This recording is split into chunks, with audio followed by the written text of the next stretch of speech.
اللهم صل على محمد وعلى آل محمد كما صليت على إبراهيم وعلى آل إبراهيم إنك حميد مجيد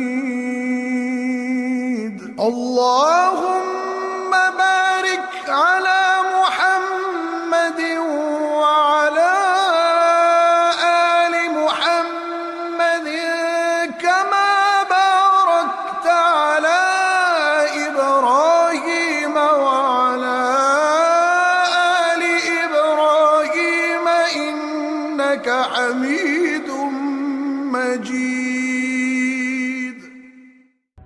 عرب قبائلی علاقوں میں سے کسی قبائلی سردار کے لشکر نے اجنبی گھوڑ سوار کو گرفتار کر لیا۔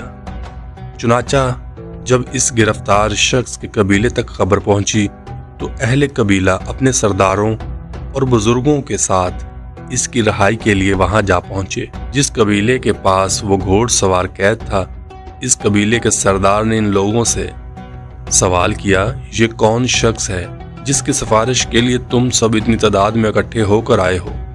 انہوں نے یک زبان ہو کر کہا، وہ ہمارا سردار ہے۔ سردار نے دوبارہ کہا، اس نے ہمیں اپنے بارے میں نہیں بتایا کہ وہ سردار ہے۔ اہل قبیلہ نے کہا، ہو سکتا ہے کہ سردار اپنے آپ کو اور اپنے قبیلے کو شرمندگی سے بچانا چاہتا ہو، وہ بہادروں کی طرح قید میں وقت گزارنا چاہتا ہو، نہ کہ بزدلوں کی طرح جو اپنے بلبوتے کی بجائے اپنے مراتب سے عزت کا سوال کرتے ہیں۔ اس لیے سردار نے اپنی اور اپنے قبیلے کی خودداری، عزت اور اعلیٰ روایت کو برقرار رکھا۔ سردار ان خیالات سے بڑا متاثر ہوا اور اس نے اس قیدی سردار کو رہا کر کے عزت و تکریم کے ساتھ قبیلے والوں کے ساتھ روانہ کر دیا۔ کچھ دنوں کے بعد اس سردار کے پاس خبر آئی کہ وہ رہا ہونے والا شخص اس قبیلے کے سردار کی بجائے اونٹوں کا عام سا چرواہا تھا۔ سردار کو بڑا تعجب ہوا اور اس نے قبیلے والوں کے پاس یہ پوچھنے کے لیے ایک الجی بھیجا کہ یہ کیا ماجرا ہے۔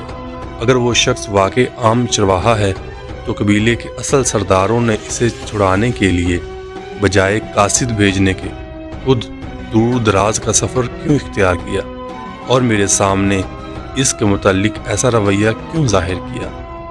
قاصد جس جواب کے ساتھ واپس آیا، اس نے سردار کو حیران کر دیا۔ قبیلے والوں کا جواب تھا، اگر ہماری سرداری میں ہمارے چرواہے کو ذلت اور رسوائی کا سامنا کرنا پڑے تو سمجھو ہم میں سے نہ کوئی حاکم بچا ہے اور نہ کوئی باعزت۔ جزاک اللہ۔